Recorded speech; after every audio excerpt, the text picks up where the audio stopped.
মৰ্ণিঙত বৰষুণ দি আছিলে। মই ভাবিছিলোঁ যে ভালেই হৈছে আজি আৰু ডিউটিত নোলাওঁ। তাৰপৰা দি ভাত চাত খাই মই শুই আছিলোঁ। তেতিয়া আমিৰ বাই ফোন কৰি ক'লে যে ওলা আজি অলপ শ্বিৱপুৰত যাব লাগিব। তো মই ৰেডি চেডি হৈ হাতত হেলমেটটো লৈ এইফালে ৰাস্তা দি খোজকাঢ়ি ওলাই আহিছিলোঁ আৰু এইফালে সময় হৈ গৈছিল প্ৰায় 2টা বাজি গৈছিল।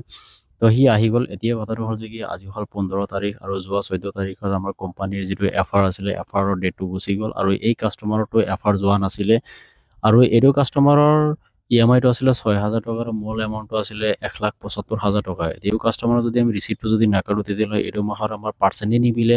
গতিকে সি ফচি গৈছিল। দুয়োৱে একেলগে কাম কৰোঁ। তাৰ যদি কিবা প্ৰব্লেম হয় মই ওলাওঁ আৰু মোৰ যদি কিবা প্ৰব্লেম হয় সি ওলাই আহে। গতিকে আমি এনেকৈ কাম কৰি থাকোঁ।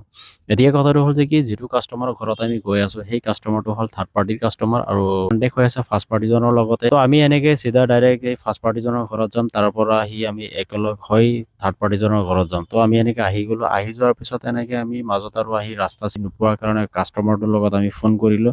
ফোন কৰি তো এড্ৰেছটো লৈ আছিলোঁ কাৰণ একজেক্ট যিটো লোকেশ্যন আছে সেই বস্তুটো আমি গম নাপাওঁ। তো এনেকৈ আমি তাৰ পৰা ফোন চোন কৰি এড্ৰেছটো লৈ কিনে সি ক'লে যে বালকমানিৰ পৰা চিধা পশ্চিম পিনে আহিব লাগিব।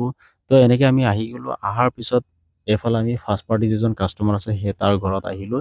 এতিয়া আমি ইয়াৰ ঘৰৰ ওচৰত আমি বাইকখন থৈ গোটেইকেইজন আমি খোজকাঢ়ি যাব লাগিব। তাৰমানে সি ক'লে যে তাৰ ঘৰলৈকে যাবৰ কাৰণে ৰাস্তা নাই।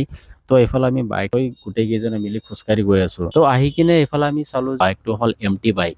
তো মই আৰু এটা বস্তু লক্ষ্য কৰিলোঁ যে যিমানকেইটাই এমটি লোৱা কাষ্টমাৰ আছে গোটেইকেইজনে কিস্তিটো ভালদৰে দিব নোৱাৰে।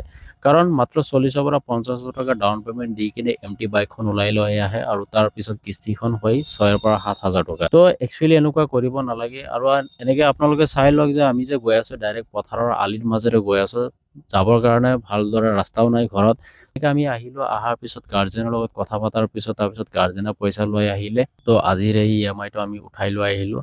তো কেনেকুৱা লাগিছে ভিডিঅ'টো আপোনালোকে ভালদৰে লাইক শ্বেয়াৰ আৰু কমেণ্ট কৰিবলৈ নাপাহৰিব।